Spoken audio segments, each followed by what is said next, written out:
เห็นที่เคยอยู่บ้านเหนือ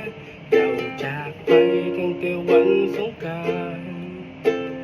พอที่เคยอยู่บ้านกลาง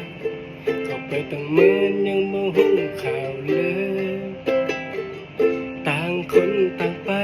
ทางจนบ้านเฮาบัดเดียวมันบางหางผู้บ่าวเลยนอนอ้างว้างเจ้าให้นางมันช่างสัญญาเย็นเมื่อบ้านเฮาก็ไปเบื่อมันน่าก็หายอาจจะแน่ใจได้ให้เจ้าคืนย้อนมาเจ้าคงลงกับแสงเจ้าคงพ้นกับสี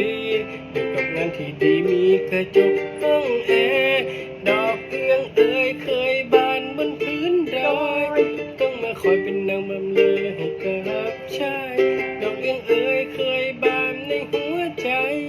ต้องจำทนยินยอมมอบกายกลับมาใต้น้